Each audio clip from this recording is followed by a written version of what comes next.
তাই নবী বলছেন, ও দুনিয়ার মানুষ, আল্লাহ পাক প্রত্যেকটি পয়গম্বরকে কিছু না কিছু মুজিজা দান করেছেন। অলৌকিক তাজ্জব আশ্চর্যজনিত ঘটনা পৃথিবীতে ঘটিয়ে মানুষকে দেখানোর জন্য কিছু মুজিজা দান করেছেন।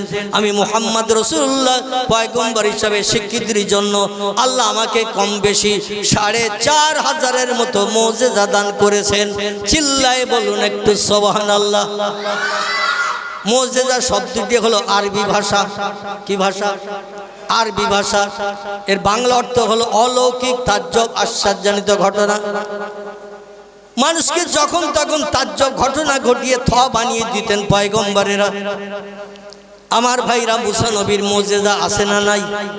ইব্রাহিম নবীর মুজিজা আছে না নাই? দাউদ নবীর মুজিজা আছে না নাই? সুলাইমান নবীর মুজিজা আছে না নাই? ঈসা নবীর মুজিজা আছে না নাই?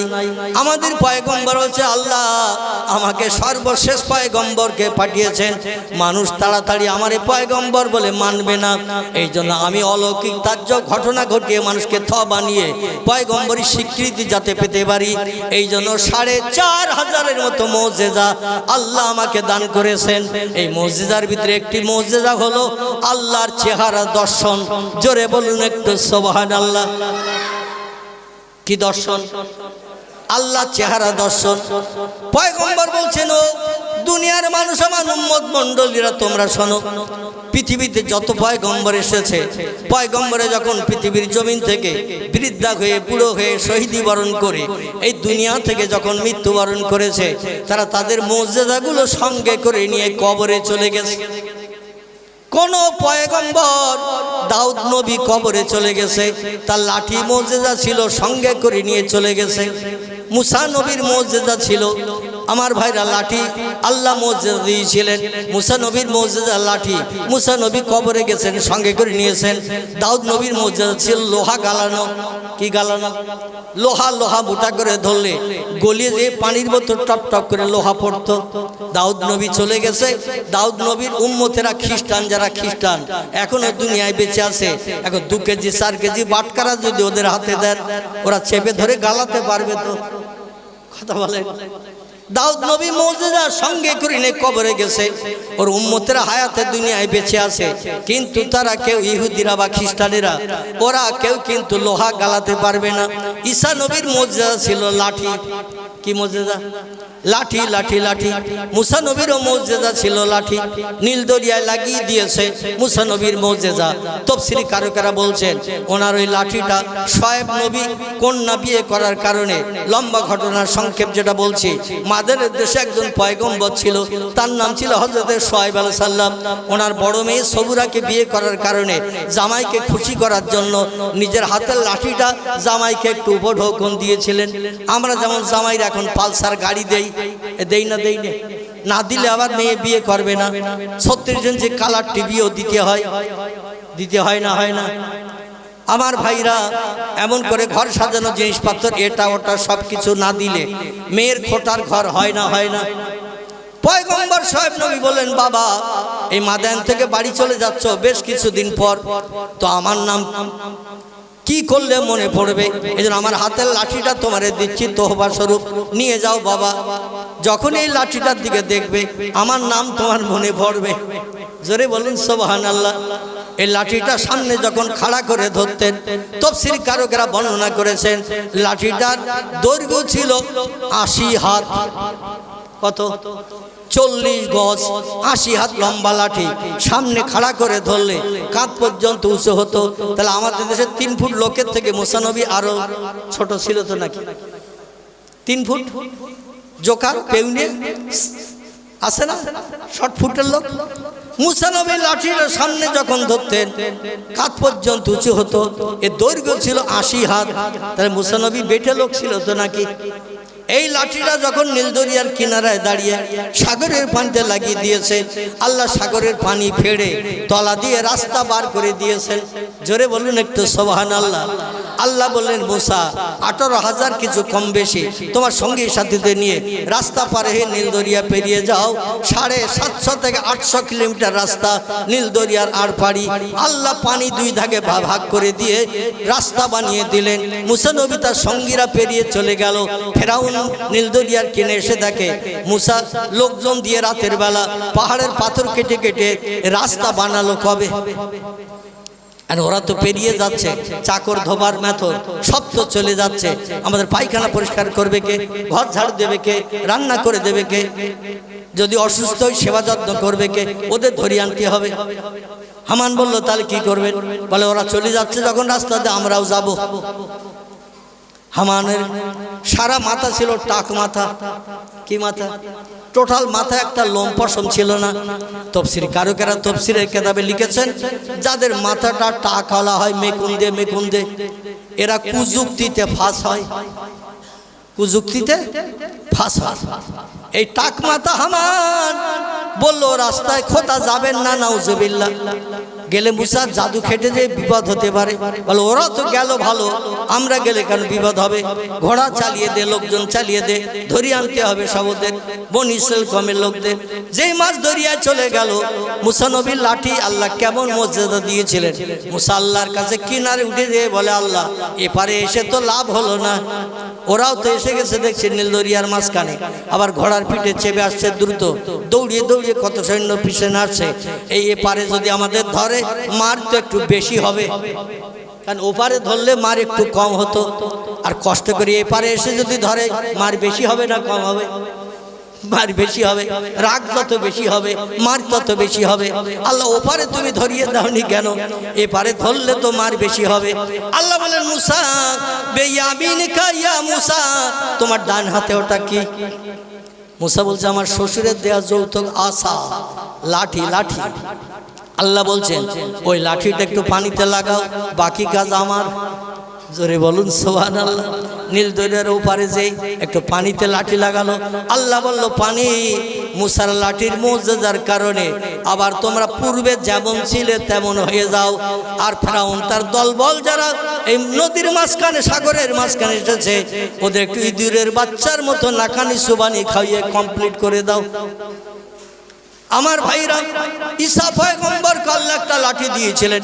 কোন কবরস্থানের পাশ দিয়ে যখন যেতেন, জনগণ বলতো তুমি বিনা পাপে জন্ম নিয়েছো, এই জন্য তুমি জারো অবৈধ হারামজাদা, তোমারে পয়গম্বর বলে মানা যাবে না। ঈসা বললেন পয়গম্বর বলে মানা যাবে কি করলে বলো? বলে এই কবরস্থান বড় কবরস্থান, এখানে 200-500 বছর আগে লোক মারা গেছে, কবরে রয়েছে। ওই মরা লোক যদি তুমি জিন্দা করে দেখাতে পারো তাহলে তোমার পয়গম্বর বলে মানব। পয়গম্বর ঈসা নবী ডেকে বলেন আল্লাহ আমার লাঠিটা একটু মুজিজা দান করে দাও, কারণ নজির না দেখালে ওরা পয়গম্বর বলে মানতে চাইছে না। আল্লাহ বলেন ঈসা তুমি আমার নাম স্মরণ করে একটু কবরের উপর লাঠির ঘা মারো। ঈসা নবী বললেন কুম বিইজনিল্লাহ ইয়া আব্দুল্লাহ, ও আল্লাহর বান্দাকে তুমি কবরে আসো, 200 বছর আগে মারা গেছো, 300 বছর আগে মারা গেছো, কে তুমি কবরে আসো, একটু কবর থেকে ঠেলে ওঠো। আল্লাহ বলছেন ও দুনিয়ার মানুষ তোমরা শোনো, তুলিজুল লাইলা ফিল নাহার ও তুলিজুল নাহারা ফিল লাইল ও তুখরিজুল হাইয়া মিনাল মাইয়িতে ও তুখরিজুল মাইয়িতা মিনাল হাইয়্যি ও তারযুকু মান তাশাউ বিগাইরি হিসাব। চিল্লায়ে বলুন আল্লাহু আকবার। আল্লাহ বলছেন রাতের বেলা আমি দিন করি, দিনের বেলা রাত করি, মরারে আমি জিন্দা করি, জিন্দারে মারি। আমি আল্লাহ ক্ষুধার্ত ব্যক্তিকে এক মুহূর্তের ভিতরে খাবারও পরিবেশন করি। জোরে বলুন আমিন। ঈসা নবী যেই বলছেন কুম বিজনিল্লাহ ইয়া আব্দুল্লাহ, এই আল্লাহর বান্দাকে তুমি কবরে আসো জিন্দা হয়ে ঠেলে ওঠো। যেই বলেছেন নাবি সমান কবর থেকে বাইরে বার হয়ে সালাম দিচ্ছেন আসসালামু আলাইকা ইয়া আইয়ুহান নবী ঈসা ইবনে মরিয়ম, এ মরিয়মের বেটা ঈসা সালাম গ্রহণ করুন। ঈসা নবী বলছেন মানান তামাইসমুকা, তোমার নাম কি, তোমার পরিচয় কি? ওর বংশ পরিচয়ের নাম সব পরিচয় দিলেন। উনি বললেন মা তারা ইয়াকি, কি দেখলে তোমরা, কি শুনলে? মা সামেতা, কি শুনলে? বলছে শুনলাম তো ভালো, দেখলাম তো ভালো। ঈসা নবী বললেন তাহলে আমার পয়গম্বর বলে মানো? বলে তুমি হারামজাদা। জোরে বললেন নাউজুবিল্লাহ। তুমি বিনাভাবে জন্ম নিয়েছো, তোমার মা চরিত্রহীনা, বেবিচারিণী তোমার মা, আর সেই মায়ের পেট থেকে জন্ম নিয়েছো তুমি পয়গম্বর হবে, ওটা মেনে নেব না। আমার ভাইরা, এভাবে যত পয়গম্বর দুনিয়া থেকে বিদায় হয়ে গেছে, মুসা নবী চলে গেল, মুজিজা নিয়ে গেল, দাউদ নবী চলে গেল, মুজিজা নিয়ে গেল, ইব্রাহিম নবী চলে গেল, মুজিজা নিয়ে গেল, ঈসা নবী চলে গেল, মুজিজা নিয়ে গেল। কিন্তু আমাদের পয়গম্বর বলছেন, আমার উম্মতেরা, আনা খাতামান নবিয়্যিন লা নবিয়্যা বাদি, আমি হলাম নবীদের শেষ, আমার পরে আর কোনো পয়গম্বর পৃথিবীতে কিয়ামত পর্যন্ত আসবে না। তবে আমি মুহাম্মদ রাসূলুল্লাহ, আমাকে পয়গম্বর হিসাবে স্বীকৃতির জন্য জনগণের কাছে যে সমস্ত অলৌকিক তাজ্জব আশ্চর্যান্বিত ঘটনা আল্লাহ যেগুলো ঘটিয়ে দিয়েছেন, আমি একটাও মুজিজা সঙ্গে করে নিয়ে কবরে যাচ্ছি না। আমার টোটাল মুজিজা আমার উম্মতের জন্য কারামাত হিসাবে আমি কিয়ামত পর্যন্ত রেখে গেলাম। জোরে বলা যাবে একটু সুবহানাল্লাহ। আমার একটাও মুজিজা আমি সঙ্গে করে নিয়ে কবরে যাচ্ছি না। আমার টোটাল মুজিজা আমার উম্মতের উপকারের জন্য আমি কিয়ামত পর্যন্ত পৃথিবীতে রেখে গেলাম। আমার উম্মতেরা যদি আমার মতো চেষ্টা চালায়, আল্লাহকে আপন বানিয়ে নিয়ে নেয়, আল্লাহ পাক রব্বুল আলামিন আমার ইজ্জতটা যেমন বাঁচিয়েছে বেঈমানদের কাছে, আমার উম্মতের ইজ্জত আল্লাহ বেঈমানদের কাছে তেমন বাঁচাবে। নারায়ে তাকবীর। এবার আসুন আপনাদের আমার মূল গন্তব্যস্থানে নিয়ে যাই। তাহলে নবী বলছেন, আমার মুজিজাগুলো আমার উম্মতের জন্য আমি রেখে গেলাম।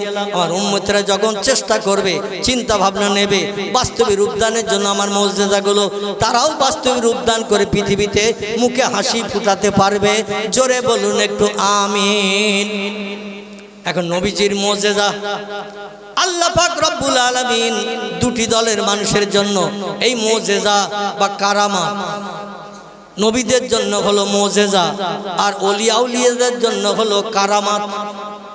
আল্লাহ কোরআনে বলছেন, আলা ইন্না আউলিয়া আল্লাহি লা খাউফুন আলাইহিম ওয়ালা হুম ইয়াহজানুন। জোরে বলুন একটা আল্লাহু আকবার।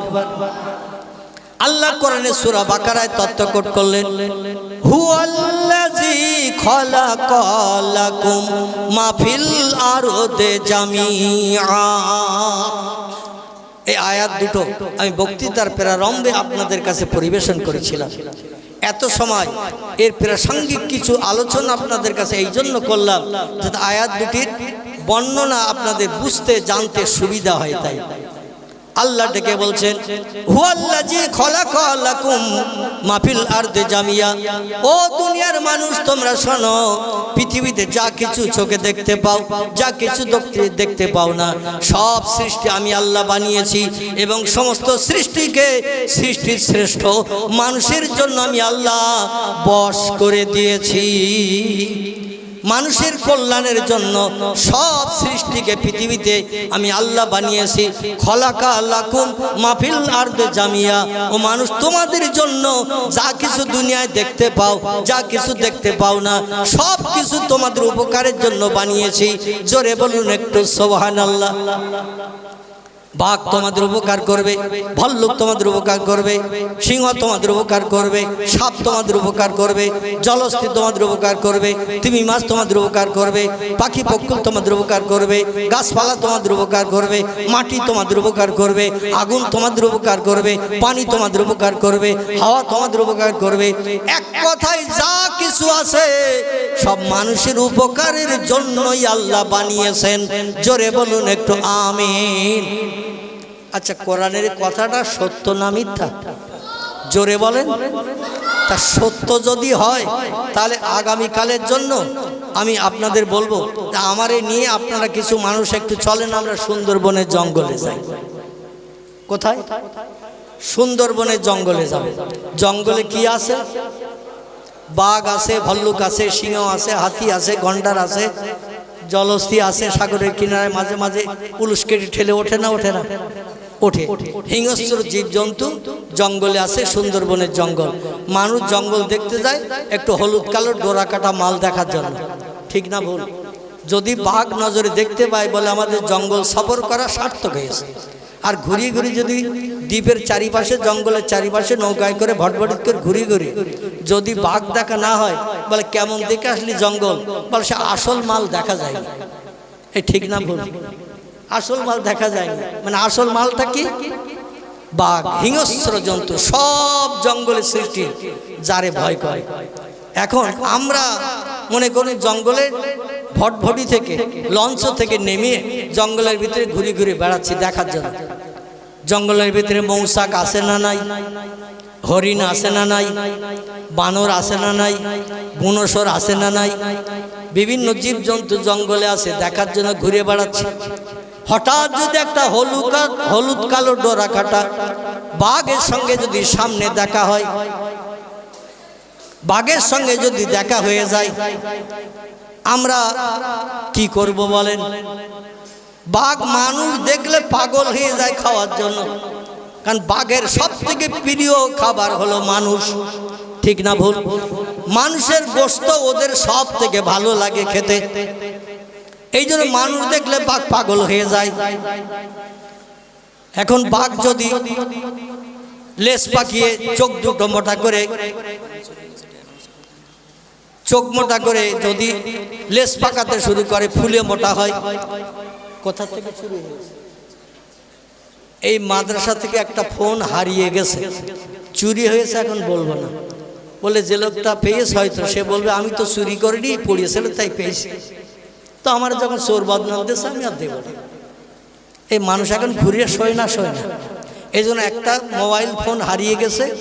যদি কোনো সহৃদয় ভাই পেয়ে থাকেন, কারো নজরে পড়ে থাকে, যার হারিয়ে গেছে, আপনারা তার মনে দুঃখ নিবারণের জন্য অনুরোধ করব। কোরআনী মজলিস হচ্ছে, পয়গম্বর মুহাম্মদ রাসূলুল্লাহর জীবনাদর্শের আলোচনা হচ্ছে। রসুল কোনোদিন মিথ্যা কথা বলেননি, কারো মালে কোনোদিন না বলে হাত দেননি। যেখানে পড়িয়ে আছে ওখানেই থাক। রসুল বলেছেন যদি তুমি পড়িয়ে পাওয়া মাল তোলো, তাহলে তোমার দায়িত্ব থাকবে 3 দিন এলাকায় ঢেরটা দিয়ে দিয়ে মালের মালিকের খোঁজ করতে হবে। কদিন?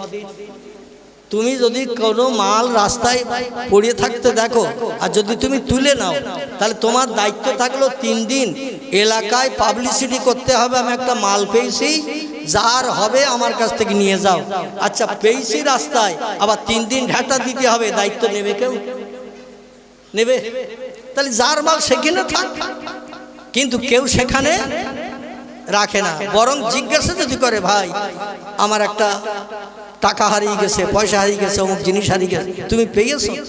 মালোর পকেটে আছে, বলে আমি তো দেখিনি, একটু খুঁজে দেখো, লোকের কাছে জিজ্ঞাসা করো, মানে ওর পকেটে আছে। ও বলছে খুঁজে দেখো, লোকের কাছে জিজ্ঞাসা করো, মালোর পকেটে। আমরা হলাম সেই উম্মতে মুহাম্মাদি। জোরে বলুন একটু নাউজুবিল্লাহ। এখন বাঘ যদি লেজ পাকায়, গুংরানি আওয়াজ করে, চোখ মোটা মোটা করে, আমরা এখন ওইখানে দাঁড়িয়ে অন্তত গাছের মাথায় ঠেলে ওঠার চিন্তা নেব না। আর গাছে যদি উঠতে না পারি, তো যেখানে লঞ্চ ভটভটি রেখে এসেছি নদীর ধারে, অন্তত সেই দিকে দৌড়বো না। কারণ আমরা সেই ঈমান পৃথিবীতে আনতে পারিনি, আল্লাহর সঙ্গে সেই সম্পর্ক তৈরি করতে পারিনি, যার কারণে আমরা পৃথিবীর কোনো সৃষ্টির কাছ থেকে সাহায্য পেতে পারি না। বাঘ মানুষের উপকারের জন্য তৈরি হয়েছে, ভল্লুক তৈরি হয়েছে, সিংহ তৈরি হয়েছে, হাতি, গন্ডার, ইঁদুর, কুকুর, বিড়াল, সাপ, বিচ্ছু, ব্যাঙ, যা কিছু চোখে দেখি সব কিন্তু মানুষের উপকারের জন্য তৈরি হয়েছে। আল্লাহ কোরআনে সূরা বাকারায় বললেন, কিন্তু আমরা বাস্তবে রূপদান করে কোনো সৃষ্টির কাছ থেকে কোনো সাহায্য পেতে পারিনি। 2টি দলের মানুষ এই পৃথিবীতে সমস্ত সৃষ্টিকে বশ করে নিজের মনোবাঞ্ছা পরিপূর্ণ করেছেন। জোরে বলুন একটু সুবহানাল্লাহ। এই 2টি দলের একটি দলের নাম হলো নবী আম্বিয়ার দল, একটি দলের নাম হলো ওলি আউলিয়ার দল। জোরে বলুন একটু আল্লাহু আকবার। একটি দলের নাম হলো নবী আম্বিয়ার দল, একটি দলের নাম হলো ওলি আউলিয়ার দল। আমার ভাইরা, পয়গম্বর মুহাম্মদ রাসূলুল্লাহ 15 বছর একটা রাতের গভীরে ঘুমকে হারাম করে আল্লাহর নামে জপ জিকির শুরু করলেন। সুবহানাল্লাহ, আলহামদুলিল্লাহ, লা ইলাহা ইল্লাল্লাহ, এইভাবে আল্লাহর নামে জপ জিকির করলেন। ওয়াযাক্কির ফাইন্না যিকরা তানফাউল মুমিনিন। আল্লাহ বলেন আমার নামের স্মরণ যারা পৃথিবীতে বেশি বেশি করে তাদের ব্যবসা আমি আল্লাহ লাভবান করিয়ে দিই। তাদের ব্যবসা আমি লাভ দেখাই, তাদের ব্যবসায় কোনো লস হবে না। আমার নামের জপ জিকির যারা সদা সর্বদা করবে। নবী যখন আল্লাহর নামের জপ জিকির শুরু করে দিলেন 15 বছর হয়ে গেল। আল্লাহ বলে পয়গম্বর তো ঘরে ফিরে যায় না। লক্ষ্য করলাম, খেয়াল করলাম, দেখলাম একটু সময় নিয়ে পয়গম্বর পরীক্ষায় পাশ করতে পারে কি পারে না। 1 বছর গেল, 2 বছর গেল, 3 বছর গেল, 5 বছর, 7 বছর, 10 বছর, 12 বছর, 14 বছর, পয়গম্বর এখনো পাহাড় ছাড়ে না। মরণের দিন পর্যন্ত যদি আমি আল্লাহ অপেক্ষা করি আপন বানানোর জন্য, আমার পয়গম্বর পাহাড় থেকে নিচে নামবে না। জোরে বলুন সুবহানাল্লাহ। পবিত্র রমজান মাস, কেউ বলেছেন 17 তারিখ, কেউ বলেছেন 21 তারিখ। কথা বললাম, পবিত্র রমজান মাস, কেউ বলেছেন 17 তারিখ মুফাসসিরগণ, কেউ বলেছেন 21 তারিখ। আল্লাহ পাক জিবরিলকে বললেন ইযহাব ইয়া জিবরিল ইলা রাসূলিহি, ও জিবরিল আব্দুল্লাহর পোলা, আব্দুল্লাহর বেটা মুহাম্মাদের কাছে হেরা পাহাড়ের শিখরে আজ 15 বছর আমার নামে জপ জিকির করছে। আমাকে আপন করে পাওয়ার জন্য, আমার সঙ্গে কথাবার্তা বলার জন্য, আমার সঙ্গে সম্পর্ক গাঢ়তর করার জন্য, আমার কাছ থেকে খবর পাওয়ার জন্য আজ 15 বছর ধরে অপেক্ষা করছে। আর কাঁদিও না আমার পয়গম্বরে, আর কাঁদিও না, কারণ আমি আল্লাহ বান্দা বান্দীদের চোখের পানি বড় ভালোবাসি। কেতাবে এসেছে কাঁদলে রুহু সাফ হয়, কাঁদলে গোনা মাফ হয়, কাঁদলে আল্লাহ বান্দা বান্দির উপরে খুব তাড়াতাড়ি রাজি হয়ে যায়। জোরে বলা যাবে না একটু সুবহানাল্লাহ? কাঁদলে রুহু সাফ হয়, অন্তরাত্মা পরিষ্কার হয়, কাঁদলে গোনা মাফ হয়। আল্লাহ বড় বড় জুনো পাপীকে চোখের পানির ইজ্জতের খাতিরে দুনিয়ায় বেঁচে থাকতেই জান্নাতের সার্টিফিকেট দিয়ে আল্লাহ তাদের জান্নাত হালাল বানিয়ে দিয়েছে। যাদের জন্য পূর্বে ছিল জাহান্নাম হালাল, যাদের জন্য পূর্বে ছিল জাহান্নাম হালাল, লাত ওজ্জা হবল দেবল মান্নাত মতান্তরে 360টা মাটি পাথরের প্রতিমাকে যারা পূজা অর্চনা করত, সেজদা করত, প্রভু বলে সম্বোধন করত, এদের কারো নাম হযরতে ওমর। কি নাম বললাম? কারো নাম হযরতে ওমর, কারো নাম হযরতে আব্বাস। কি নাম? হযরতে আব্বাস। কারো নাম আবু সুফিয়ান। কি নাম? আবু সুফিয়ান। যাদের জন্য জাহান্নাম হালাল ছিল, নবীজির হাতে হাত দিয়ে কলেমা পড়ার পরে এমন কান্না কেঁদেছে, আল্লাহ দুনিয়ায় বেঁচে থাকতে জীবনের সব গুনাহগুলো পাপগুলো মাফ করে দিয়ে জান্নাতের সার্টিফিকেট দিয়ে দিয়েছে। নারায়ে তাকবীর। এই হযরতে ওমর, আবু সুফিয়ান, হযরতে আব্বাস, এরা নবীজির উম্মত ছিল না? ছিল না? কথা বলেন। নবীজির হাতে হাত দিয়ে কলেমা পড়ে নবীজির উম্মত বনেছেন। আমরা নবীজির কি? কথা বলে, আমরাও নবীজির উম্মত। তা তারা উম্মত হয়ে যদি জাহান্নাম যাদের হালাল, তারা যদি জান্নাত দুনিয়ায় বেঁচে থাকতে হালাল বানাতে পারে, আমরা চেষ্টা করলে পারবো না? পারবো না? কথা বলে, আমরা চেষ্টা করলে পারবো। আল্লাহ পাক রমজানের 21 তারিখে জিবরিল আমিনকে পাঠিয়ে দিলেন, ইযহাব ইলা দুনিয়া, পৃথিবীতে চলে যাও, পয়গম্বর যেখানে পাহাড়ের মাথায় বসে আছে সেখানে যে কোরআনের তালিম দাও। কোরআনের প্রথম সূরাটির নাম হলো, জিবরিল আমিনের মারফত দিয়ে যে কোরআন এসেছিল, সূরাটির নাম হলো সূরাতুল আলাক। কি নাম বললাম? সূরাতুল আলাক। এই সূরায়ে আলাকের গোটা কয়েক সেন্টেন্স বাক্য নিয়ে জিবরিল আমিন প্রথম এসেছিলেন। কম বেশি আপনারা জানেন, আমি ওদিকে আর খুব বেশি লম্বা করতে চাইছি না। এবার আপনাদের আমার গন্তব্যের স্থানের দিকে নিয়ে যেতে চাইছি।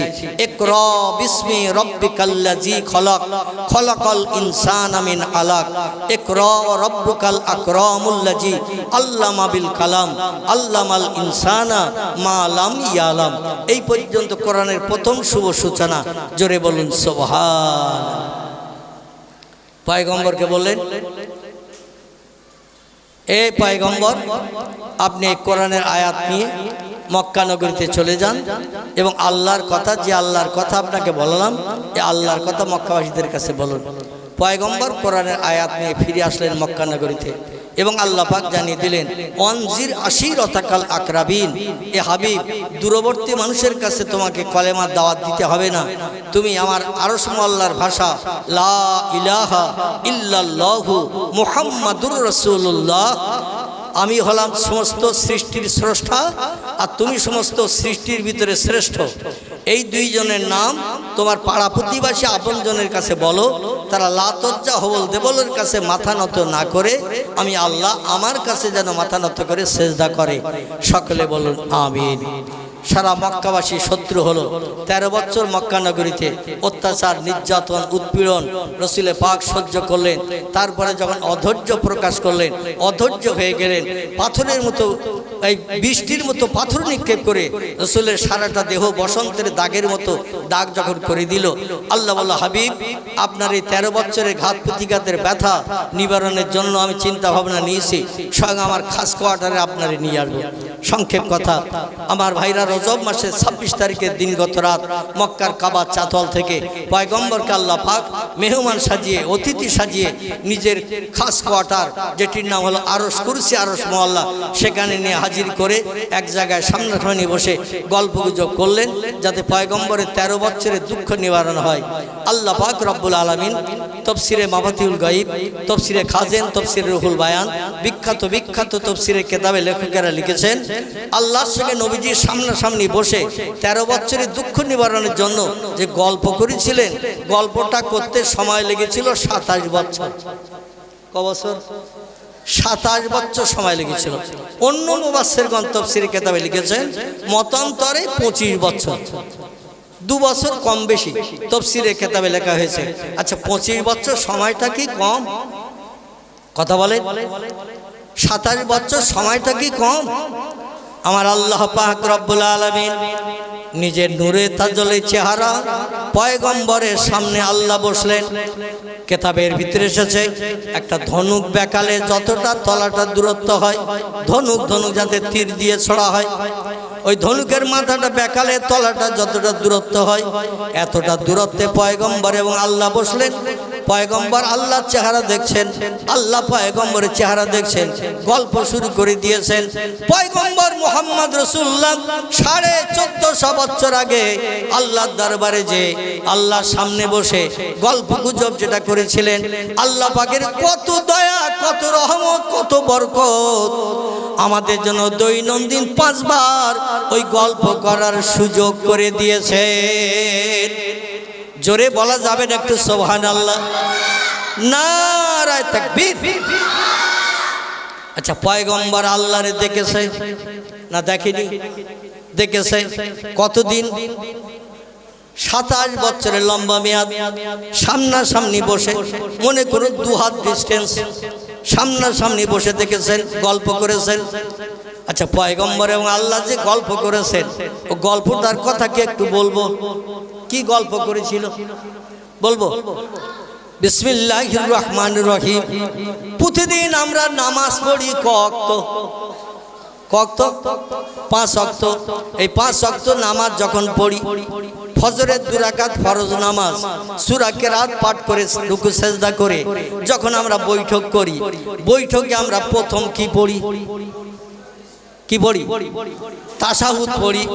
আমার ভাইরা, আত্তাহিয়াতু লিল্লাহি ওয়াস সালাওয়াতু ওয়াত তাইয়্যিবাত, আসসালামু আলাইকা আইয়ুহান নাবিয়্যু ওয়া রাহমাতুল্লাহি ওয়া বারাকাতুহু, আসসালামু আলাইনা ওয়া আলা ইবাদিল্লাহিস সালিহিন। জোরে বলুন একটু আল্লাহু আকবার। আল্লাহর সঙ্গে নবীর যে কথাবার্তা হয়েছিল, রসুল আল্লাহর সঙ্গে কথা বলে যে খুশিতে বাগবাগ হয়েছিলেন, আল্লাহ পয়গম্বরের কথা শুনে যে খুশিতে বাগবাগ হয়েছিলেন, নবী জীবনে একবার আল্লাহর সামনে বসে কথা বলেছেন। আর আমরা দৈনন্দিন 5 বার করে আল্লাহর সামনে নিয়ে ওই রকম নামাজি হালাতে বসে বসে কথা বলার সুযোগ পাই। জোরে বলুন একটু সুবহানাল্লাহ। আমরা দৈনন্দিন 5 বার করে যখন যখনই নামাজ আদায় করতে যাই 2 রাকাত 3 রাকাত 4 রাকাত, আমার ভাইরা যে নামাজে যেমন আছে, মাগরিবের ফরজ নামাজ করা রাকাত, 3 রাকাত, এশার ফরজ নামাজ করা রাকাত 4 রাকাত, কিন্তু 4 রাকাত নামাজে বৈঠক করতে হয় 2 বার, 3 রাকাত নামাজেও বৈঠক করতে হয় 2 বার, 2 রাকাত নামাজে বৈঠক করতে হয় কবার? একবার। তো 2 রাকাত নামাজে বৈঠক করি যখন একবার, আল্লাহ এবং নবী আরশ মহল্লায় বসে যে কথা বলেছিলেন ওই কথা বলার সুযোগ আমাদের নসিবে একবার জুটে যায়। যেই 3 রাকাত নামাজ পড়ি সঙ্গে সঙ্গে আমাদের জন্য 2 বার করে 3 রাকাত ফরজ নামাজে আল্লাহর সঙ্গে ওই কথা বলার সুযোগ 2 বার হয়ে যায়। 4 রাকাত নামাজ যখন পড়ি আল্লাহর সঙ্গে ওই কথা বলার সুযোগ আমাদের 2 বার হয়ে যায়। জোরে বলুন একটু সুবহানাল্লাহ।